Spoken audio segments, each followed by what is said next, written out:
Welcome to Sira Farm, where we teach you various types of agriculture. So today we will talk about the ideal depth of an earthen fish pond. After watching this video, please try to share to other farmers so that they can learn from this knowledge. If you have any questions in our last video and this current video, you can drop it in comments section and I will reply you immediately. Please I want to subscribe to this channel and like this video to receive free consultation about your farming business. You can also send messages on WhatsApp, Facebook, Gmail because we want to know you and be a partner with you. Our contact is on the description and comments section. Let's start the video. Ideally, where your earthen pond is located should be a swampy area such that you don't dig too deeply before reaching water source. Earthen pond is not supposed to be deeper than 4 feet. The deeper the pond is, the more difficult it is to manage the pond. For example, if it is deeper than 4 feet before you can get sufficient water, the pond is not likely to supply enough water for your fish farm. Therefore, how deep you will dig before getting water must be known before deciding on the fish farming site.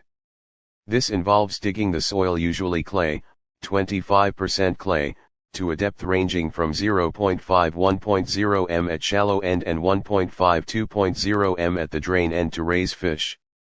Pond can be of any shape as long as it is well constructed.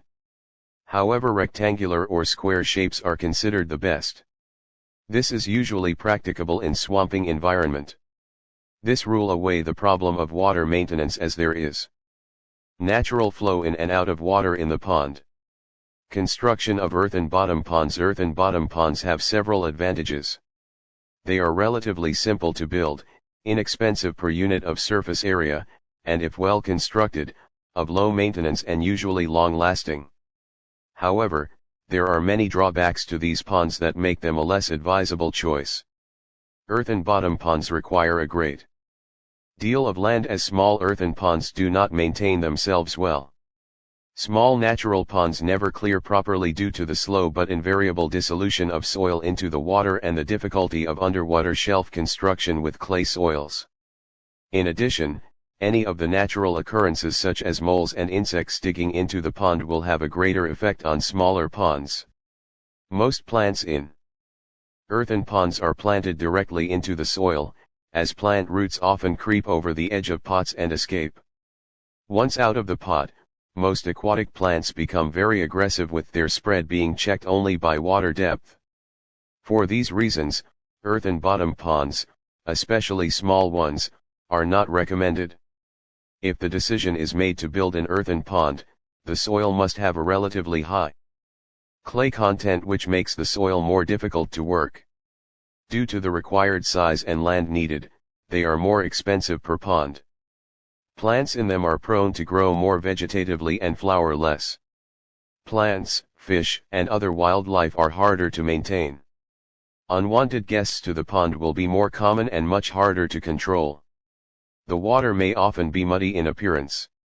If fish are included in the pond, they will keep the water muddied as they forage on the bottom. The basic construction of earthen bottom ponds starts with size and shape designs. Once these factors are determined, remove the soil plus 6 inches for relining. Bring back onto the site enough of the heaviest, highest clay content soil that you have and line the bottom and sides with a 6-inch layer. This soil must be wetted as it is returned and rolled until all of the structure is broken down and the soil becomes slick. This is called puddling the soil and creates a layer almost impervious to water. Then wait for enough rain to fill the pond before planting. Steps involved in earthen pond construction. The following steps are required: clearing of proposed site, setting out, which involves pegging and lining with the rope, mark out the areas inlet and outlet, topsoil removal and storage, construction of embankment, construction of inlet drainage pipes/water control structures, construction of screen at both inlet and outlet.